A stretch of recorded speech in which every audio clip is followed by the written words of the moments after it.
Saudara, bencana banjir dan longsor di Sumatera membawa pesan tentang kerusakan alami yang tak bisa diabaikan. Timbunan kayu gelondongan yang terbawa banjir menjadi bukti telanjang bahwa kerusakan hutan bukan isapan jempol belaka. Dari mana asalnya? Kenapa begitu banyak? Pertanyaan-pertanyaan ini mengarahkan sorotan publik pada deforestasi yang kian brutal. Inilah berita selengkapnya, Warta Viral hari ini. Video hanyutnya kayu-kayu berukuran besar ini sempat viral saat musibah banjir bandang melanda Tapanuli Selatan, Sumatera Utara pada 26 November lalu. Kayu dalam jumlah tak wajar tampak terbawa banjir dahsyat yang datang tiba-tiba. Belakangan diketahui kayu gelondongan juga memenuhi berbagai daerah terdampak bencana di Aceh, Sumatera Barat maupun Sumatera Utara. Kayu-kayu gelondongan itu pun memunculkan tanda tanya, apakah tangan manusia ikut berperan dalam memicu bencana di Sumatera? Lebih dari sepekan usai bencana, pemandangan tumpukan kayu semakin nyata terlihat di berbagai lokasi terdampak bencana. Di Aceh Tamiang, sebuah masjid dan pondok pesantren Darul Muhlisin bahkan terkepung tumpukan kayu yang terbawa banjir bandang. Pemandangan serupa juga terlihat di Tapanuli Selatan, Sumatera Utara. Kayu-kayu ini memperparah kerusakan yang terjadi saat banjir. Kayu diduga merupakan hasil pembabatan hutan yang masif di wilayah Sumatera.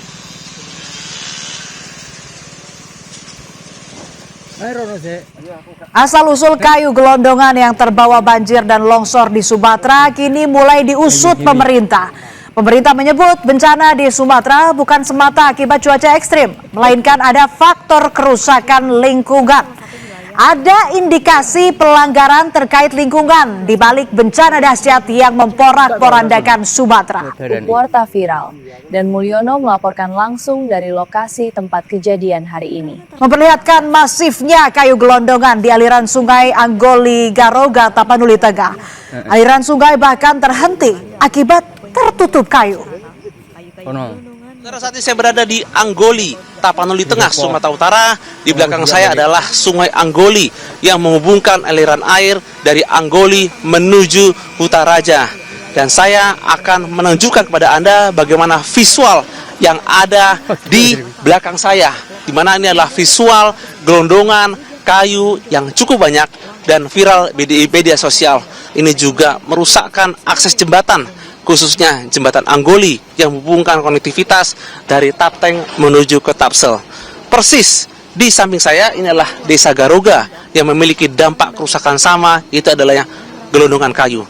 Diharapkan adanya ketegasan pemerintah dalam rangka investigasi untuk melihat siapa atau penyebab dari kejadian ini. Deforestasi atau hilangnya tutupan hutan dan pembalakan liar diduga kuat menjadi pemicu bencana banjir dan longsor di Sumatera. Kayu-kayu gelondongan menunjukkan adanya indikasi aktivitas pembukaan lahan dan penebangan yang tidak sesuai aturan. Di Tapanuli Selatan, Sumatera Utara, hal ini dibuktikan dengan adanya bekas potongan dan kulit kayu yang tidak terkelupas alami. Akibatnya terjadi kerusakan di hulu daerah aliran sungai dan kerusakan itu menurunkan kemampuan tanah menyerap air sehingga ketika curah hujan tinggi, air meluncur deras menyapu hingga ke permukiman. Banjir air lumpur mentah itu saya kasih dia loh Pak. Dalam rapat kerja bersama Komisi 4 DPR RI, Menteri Kehutanan Raja Juli Antoni justru mengklaim angka deforestasi hutan berkurang tahun ini dibandingkan tahun sebelumnya, termasuk 3 wilayah terdampak parah bencana. Raja Juli juga menyatakan tidak pernah mengeluarkan izin pelepasan kawasan hutan di wilayah terdampak bencana. Klaim penurunan deforestasi menuai kritik anggota Komisi 4 DPR. Bahkan mencuat desakan agar Raja Juli mundur dari jabatan Menteri Kehutanan. Saya tidak pernah menerbitkan pelepasan kawasan kecuali satu di luar PSN, yaitu pelepasan kawasan untuk kepentingan IAIN di Kampung Pak Johan di Bima. di 3 provinsi terdampak 1 jengkal pun ya, saya tidak pernah melakukan pelepasan kawasan di tempat tersebut.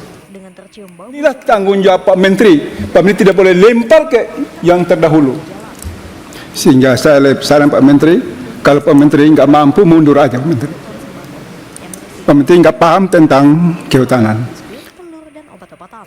Saudara, permasalahan hutan Sumatera sudah mencuat sejak lama. Zulkifli Hasan saat menjabat sebagai Menteri Kehutanan pernah dicecar oleh aktor Amerika Harrison Ford karena rusaknya hutan di Sumatera.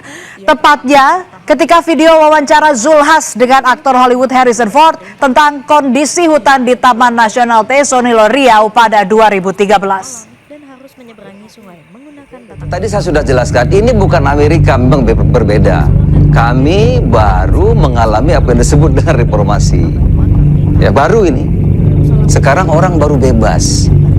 Baru bebas kadang-kadang kami memang surplus, apa yang disebut dengan surplus demokrasi. Oleh karena itu kami sekarang buat program untuk mencoba memindahkan mereka, mencari lahan pengganti namanya. I understand. You're willing to lose the battle. Is that what you're telling me? Yeah. Okay. All right. I see all of this wealth, but it's at the top of the heap. Down at the bottom of the heap, sir, there's inequity, there's illegality, and there's corruption. Thank you for your time. Sama-sama. Makasih. Dalam tayangan podcast bersama Denny Sumargo 1 Desember lalu, Zulkifli Hasan memberi klarifikasi soal wawancaranya dengan Harrison Ford. Ia menyebut saat itu tak bisa berbuat banyak karena ada orang kuat di balik alih fungsi lahan. Jadi pada saat Bapak menjabat saat itu, Aceh sudah nggak bisa. Hal itu Baja ini sudah ada tuannya nih, kapling sudah ada. berarti udah ada kotak-kotaknya nih. Sudah ada. Hampir seluruh Indonesia. Udah ada pemilik kuenya nih. Sudah ada. Oke. Nah, sudah ada. Hampir seluruh Indonesia. Oke. Sumatera duluan. Oke. Termasuk Sumatera Barat, termasuk Sumatera Utara, termasuk Riau. Apa jadi kayak hanya mengawasi aja gitu? Monitor, mengawasi, evaluasi, menegakkan aturan. Itulah kalau saya boleh menyesal. Saya tidak bisa berhasil menegakkan hukum pada saat itu. Taman Nasional Tesonilo seharusnya tidak boleh ditanami atau alih fungsi apapun. Satgas Penertiban Kawasan Hutan atau Satgas PKH kini berebut kembali 81.000 hektar kawasan hutan di Taman Nasional Tesonilo yang telah dialih fungsikan sebagai perkebunan kelapa sawit ilegal hingga permukiman. Dari total 81.000 hektar lahan, hanya sekitar 12.000 hektar hutan asli yang tersisa. Sementara 69.000 hektar telah berubah fungsi menjadi perkebunan kelapa sawit ilegal hingga permukiman. Seluruh masuk kawasan hutan sudah kita juga verifikasi, ya, baik itu tidak saja sawit, tanaman lain. Ini juga saya verifikasi tambang yang masuk kawasan. Tapi perintah di Perpresnya adalah kembalikan kawasan hutan menjadi sesuai apa yang ditetapkan oleh undang-undang. Walhi menyebut kayu-kayu besar yang hanyut bersama banjir adalah bukti pembalakan hebat dan mendesak dilakukan proses hukum terhadap pelanggaran lingkungan. Deforestasi atau hilangnya tutupan hutan di 3 provinsi ini, Aceh, Sumatera Barat, dan Sumatera Utara, kita lihat tingkat deforestasinya masih tinggi, gitu. Masih di atas puluhan ribu, 30 sampai 80 ribu dalam 5 tahun belakangan untuk tiap tahunnya. Ini nggak boleh juga sekedar disalahkan sebagai ulah manusia, gitu ya. Tapi ini ulah kapital kalau kita bilang. Nah, kenapa dia? Karena kan kita bisa lihat ya, andai pun masyarakat melakukan aktivitas ilegal, tapi penampung kayunya, tapi siapa penerima manfaat paling besar dalam proses-proses aktivitas ilegal ini? Kita tahu siapa jawabannya. Tentu si pengusaha atau perusahaan-perusahaan yang menampung dari kayu-kayu di hutan alam ini. Bencana boleh datang tiba-tiba, tapi akar masalahnya tidak pernah tiba-tiba. Selama hutan dibuka tanpa kendali, maka potensi bahaya semakin meningkat. Ini menjadi alarm serius bagi semua untuk membenahi kerusakan lingkungan.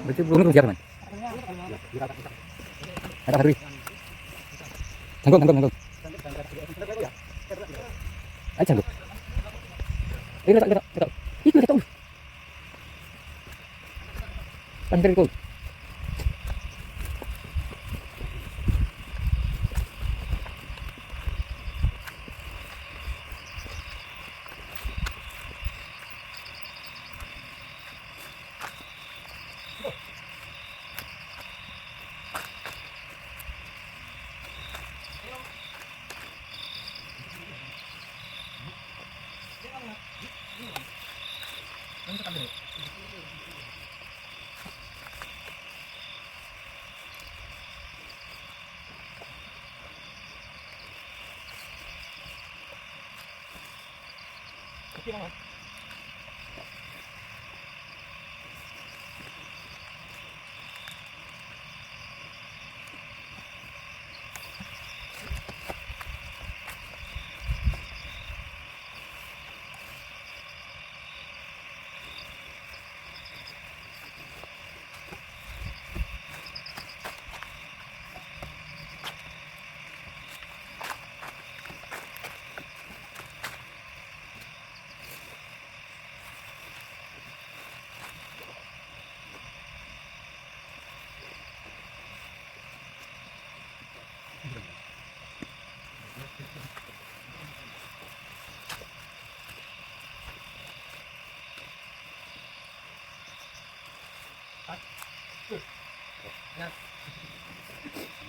anyar, ini, terus.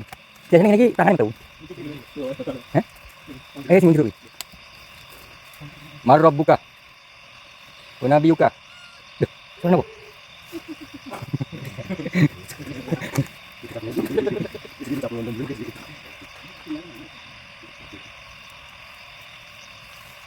Aku boleh makan, Mas. Tutup dulu. Ini apa tuh yang ke arah sana? Tunggu cuma.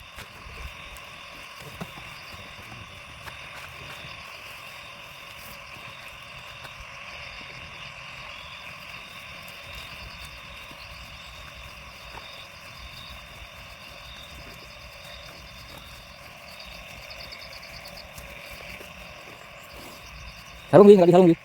Nggak di sarung nih.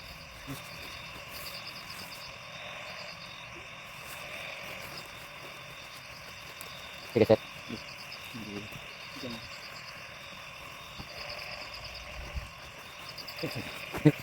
Karena ngadep ketinggalan kanan. Kono.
Sino tahu siapa?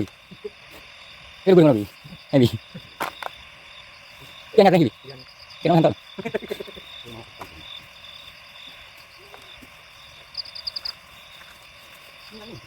Buku. Ini kok motor setan gitu.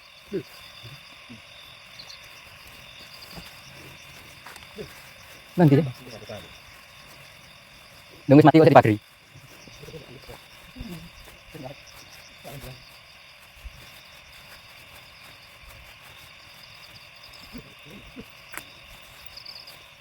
Biasanya rekan-rekan itu mandiri. Penonton gue tebus 800.000 ya.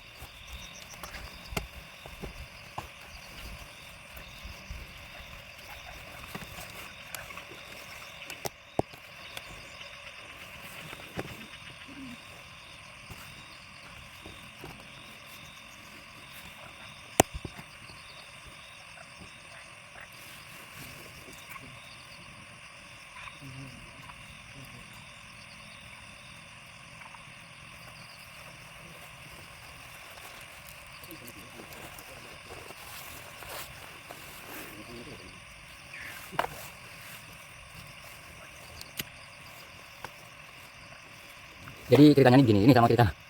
Ya, ini memang sih. Nah, aku cerita. Masa aku cerita lagi? Aku cerita lagi. Kalau sendiri kok no, ini kisahnya gimana bang? Kok hidungnya di kuburan no? Apa di kuburan no? Tadi kalau aku ngomong besok. Dia kata, cuma aku ngomong gini. Gini, ada lagi. Kita lanjut buat tangsi nanti. Ya udah kan kalau ini. Ini ngomong umurnya juga